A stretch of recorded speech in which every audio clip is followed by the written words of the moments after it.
ওই চোখে দেখতে পাস না ছোট হাতি?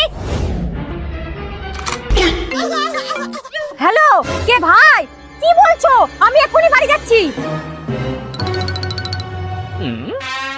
মা, মা, কি হয়েছে? দিদিকে ফোনে পাইনি বলে ভাই আমাকে ফোন করেছিল। বলল 6 মাসের গাড়ির ইএমআই দিতে পারিনি বলে কোম্পানির লোক ওকে রাস্তায় ধরেছে। বলেছে এখনই টাকা না দিতে পারলে গাড়ি নিয়ে যাবে। হে ভগবান। বৌমা, তোমার কাছে কিছু টাকা আছে? হ্যাঁ মা, আছে, আমি নিয়ে আসছি। মা, আপনি যাই বলুন, দিদি কিন্তু অনেক পাল্টে গেছে।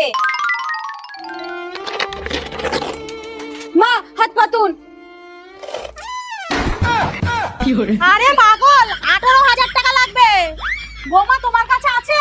মা, আমার কাছে তো নেই, কিন্তু আমি একজনকে চিনি, উনি জিনিস রেখে টাকা দেয়। বৌমা, তোমার কাছে চেন আছে না? হ্যাঁ। তাহলে ব্যাগে করে নিয়ে চলো।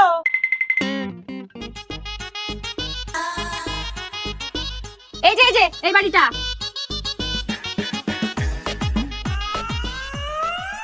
আসুন আসুন, বসুন। আমি কিন্তু জিনিস ছাড়া টাকা দিই না, তার উপরে 3% সুদ নেই। আমরা কি আর না জেনে এসেছি দাদা? বৌমা, চেনটা বার করে দাও।